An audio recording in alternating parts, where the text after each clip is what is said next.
అనంతపురం జిల్లా ఆకుతోటపల్లిలో కాల్పుల కలకలం రేగింది. ఇక నిందితుడిని పట్టుకునేందుకు వెళ్లినటువంటి 2 టౌన్ సీఐ శ్రీకాంత్ పై అజయ్ అనే యువకుడు కత్తితో దాడి దిగాడు. కత్తితో దాడి చేయడంతో సీఐ శ్రీకాంత్ తీవ్రంగా గాయపడ్డాడు. క్రమంలోని నిందితుడు అజయ్ పై సీఐ శ్రీకాంత్ కాల్పులు జరిపాడు. కాల్పుల్లో నిందితుడు అజయ్ కాల్పులోకి బుల్లెట్ దూసుకెళ్లింది. నిన్న అజయ్ మద్యం మత్తులో ఓ యువకుడిపై కత్తితో దాడి చేశాడు. పట్టుకోవడానికి వెళ్లినటువంటి పోలీసులు స్థానికులపై కూడా ఇవాళ అజయ్ మరోసారి కత్తితో దాడికి దిగాడు.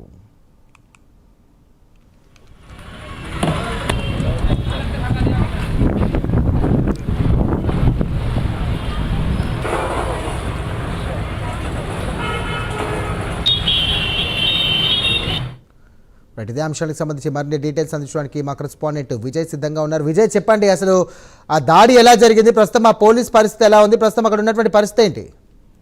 Good evening Sairam.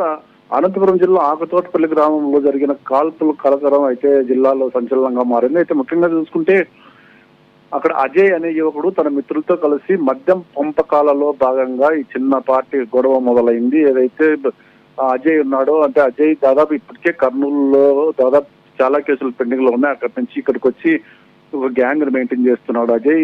నిన్న సాయంత్రం టైంలో మద్యం తాగే విషయంలో చిన్నపాటి గొడవ అయితే తలెత్తింది.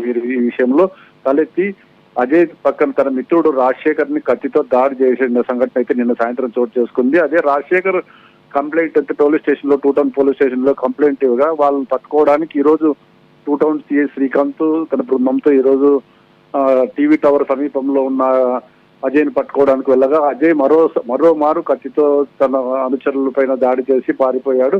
దాదాపు 4 కిలోమీటర్ల పోలీసులు వెంబడించిన అజయ్ దొరకపోవడంతో అజయ్ ఒక ఆకుతోటపల్లి సమీపంలోని ఒక చెరుకు తోటలో ఉన్నాడన్న సమాచారంతో పోలీసులు చెరుకు తోటను చుట్టుముట్టాడు. అయితే శ్రీకాంత్ చెరుకు తోటలోకి వెళ్లి అజయ్ని పట్టుకునే క్రమంలో అదే కత్తితో 2 టౌన్ సిఐ శ్రీకాంత్ పైన ఎడం చేతి పైన గాయం చేయడంతో ఆత్మరక్షణ కోసం మరోసారి ఆయన కాల్పులు జరపడం జరిగింది. అయితే ఈ కాల్పుల్లో అజయ్ ఎడమ కాలుకి తీవ్రంగా గాయాలవడంతో ఒకసారి ఒప్పుకోలాడు.